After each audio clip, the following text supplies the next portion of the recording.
Is your 2019 VW Jetta key fob not working? The most common culprit is a dead CR2032 battery. Replacing it yourself is a simple process and can save you a trip to the dealer. First, locate the small slot or button on your key fob near the keyring attachment. Use a small flat tool like a screwdriver or key blade to gently pry the case open. Be careful not to use excessive force, as this can damage the plastic clips. If the case is stuck, applying gentle heat from a hairdryer can soften any adhesive. Once open, remove the old battery, noting the correct polarity plus side up. Insert the new CR2032 battery, ensuring it's properly seated.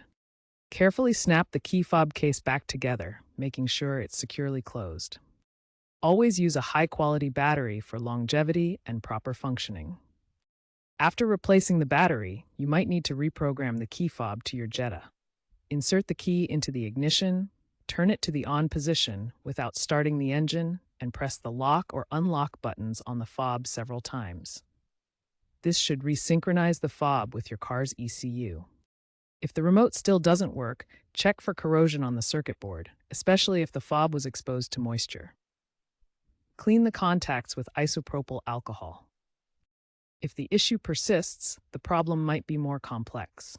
Consider testing the new battery's voltage with a multimeter.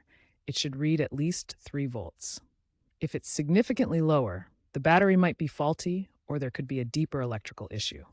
For jammed or corroded cases, try applying WD-40 lubricant gently to loosen the clips before prying it open. If all else fails, consult a professional mechanic.